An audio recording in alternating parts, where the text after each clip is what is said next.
Hello viewers, you're watching Vibes of India and I'm Yuvraj. India has been grappling with a shocking development in the sporting world, that is Vinesh Fogart's retirement. Today we are present in Ahmedabad and we are going to talk to normal citizens and athletes and know their reaction on this shocking development. Let's find out. आपको जैसे पता ही होगा कि विनेश फोगाट का पहले disqualification हुआ था Paris Olympics में और आज ही उन्होंने सुबह ट्विटर के जरिए अपना रिटायरमेंट अनाउंस किया। तो एक तरीके से आप भी एक एथलीट हैं, तो आपके दिमाग पे एक तरीके से ये न्यूज़ कैसे असर करती है कि आपका पहला रिएक्शन क्या था ये न्यूज़ को सुन के? ऑफ कोर्स रिएक्शन तो काफ़ी शॉकिंग रिएक्शन था, क्योंकि एथलीट्स नॉर्मली ऐसे होते कि वो काफ़ी डाउनफॉल से ऊपर आते। तो इस बार भी मुझे लगा कि वैसे भी उनके जीवन में काफ़ी डाउनफॉल आ चुके थे। उनके साथ आपने न्यूज़ सुनी होगी दिल्ली में और इन सब में, तो वैसा डाउनफॉल आ चुका। तो मुझे लगा कि वो 2027 के ओलंपिक के लिए तैयारी करेंगे अब जी तोड़ के, बट उन्होंने संन्यास ले लिया, तो काफ़ी शॉकिंग न्यूज़ थी।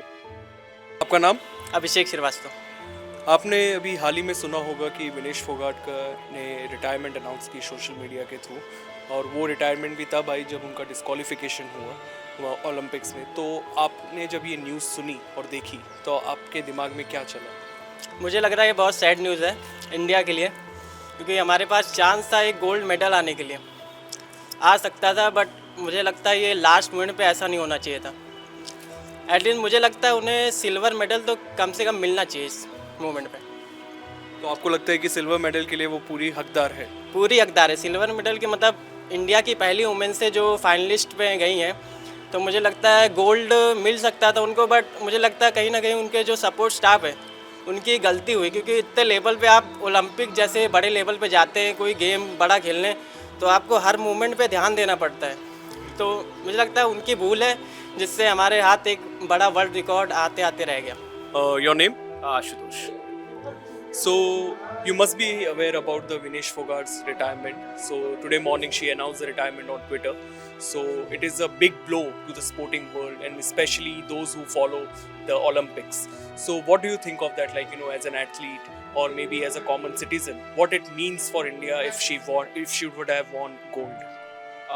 Definitely would have meant would have created one big image for her. But right now, if we see, there is a big learning from it, that even a grams of it matters. So the coming generation and all who are going to part in Olympics, so they'll keep in mind rules and regulation they have to keep in mind. And not only the players, also the staff who are working with them, they also have to to be part of everything, check how they are working, how they are eating and all. So so that's the learning part, and it's sad to hear that she's taking retirement without getting a gold.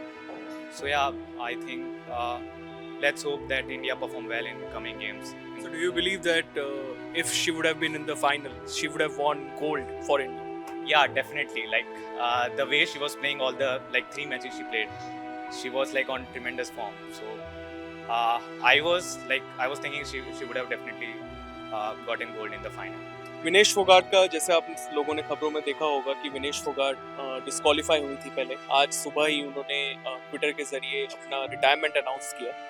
तो आप as खिलाड़ी, आपके दिमाग पे इस चीज़ का कैसा असर होता है कि जब एक वरिष्ठ खिलाड़ी एक तरीके से जब डिस्क्वालिफिकेशन फेस करता है और रिटायरमेंट ले लेता है, तो आने वाले खिलाड़ियों के लिए ये कैसा एक संदेश होता है कि कैसे उनके दिमाग में क्या विचार चलते हैं?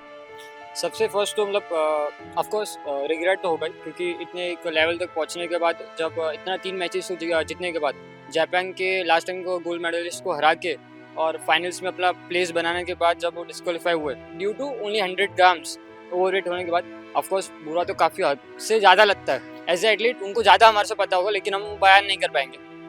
बट मेरा अगर आप ओपिनियन पूछो इसमें पर्सनली, तो इफ़ विनेश फोगाट का एज ए एथलीट लेते हैं तो ऑफकोर्स रिग्रेट तो होना ही है, क्योंकि इतना सब कुछ हो गया। लेकिन दूसरा साइड ये भी है कि जो उनके पीछे का सपोर्ट स्टाफ है, जो इनका देख रेख करते हैं, तो उनको इस चीज़ को एंश्योर करना चाहिए कि Vinesh need to be under 50 या 50, वेट ओवरवेट नहीं जाना चाहिए, उनका जिम्मेदारी रहता है। और ड्यू टू उनके कई लैकनेस के कारण एज ऑफ ना मुझे जो लग रहा है उसके कारण ये एक चीज़ में भी हुआ है।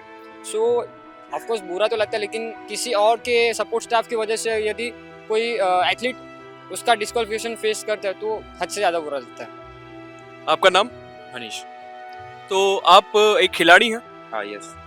तो जब आपने विनेश फोगाट की जब ये न्यूज़ सुनी कि उनका पहले डिस्क्वालिफिकेशन हुआ वेट के चलते और उसके बाद आज सुबह ही उन्होंने रिटायरमेंट अनाउंस किया, तो आपका पहले रिस्पॉन्स क्या था? कि आपको एक शॉक लगा, क्या था? पहले तो बहुत बड़ा शौक लगा क्योंकि 100 ग्राम वेट से मतलब कि डिस्क्वालीफाई होना मतलब कि बहुत बुरा लगा हमको भी। बहुत लोग का बुरा लगा, मतलब कि बहुत जहाँ देखो वहाँ सब बुरा लगा। बट ठीक है, कोई नहीं, होगा वापस आगे। रिटायरमेंट ले लिया, कोई दिक्कत नहीं है। कोई नया प्लेयर को तैयार करेगा, वो भी बढ़िया है, अच्छा खेलेगा। अगर आगे कोच बने, इंडिया के कोच बने तो बढ़िया है।